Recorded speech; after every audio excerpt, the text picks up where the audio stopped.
Bismillahirrahmanirrahim. Assalamualaikum warahmatullahi wabarakatuh. Think about the talk today is about communication. Well then, communication happens on the listener's terms. Does that sound strange? Let me explain. Everything you say to a person is filtered through his frames of reference, biases, and preconceived ideas. What remains is ultimately the message that he understands. For many different reasons, he can interpret what you want to convey in a totally different way than you intended. What is actually understood will naturally vary depending on who you are speaking to. But it is very rare that the entire message gets through exactly as you conceived it in your mind. It may feel depressing knowing that you have so little control over what your listener understands, no matter how much sense you would like to knock into the other person's head. There's not that much you can do about it. This is one of the many challenges of communication. You simply can't change how the listener functions. However, most people are aware of and sensitive to how they want to be treated. By adjusting yourself to how other people want to be treated, you become more effective in your communication. Why is this so important?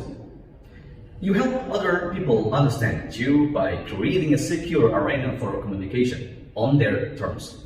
Then the listener can use his energy to understand rather than to consciously or unconsciously react to your manner of communicating.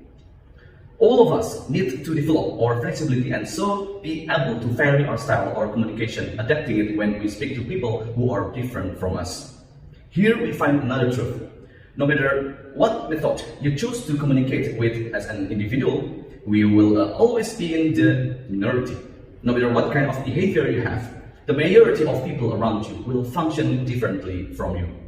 You can't just base your method of communication on your own preferences. Flexibility and the ability to interpret other people's needs is what characterizes a good communicator. Knowing and understanding another person's style of behavior and method of communication will result in more educated guesses about how a person may possibly react in various situations.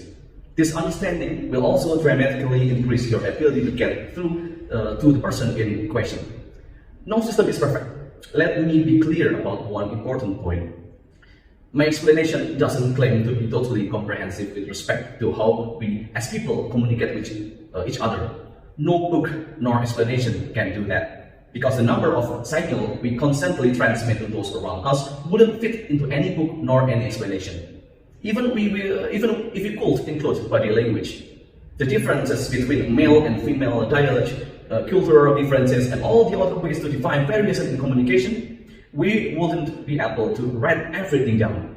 We could add psychological aspects, graphology, age, and astrology, and still not get 100% complete picture. You know, there is more than 50 million assessments have been made using the DISA tool, and yet even with all this information, communication remains a fascinating and a puzzling topic. People are not Excel spreadsheets. We cannot calculate everything. We are way too intricate to be described in full.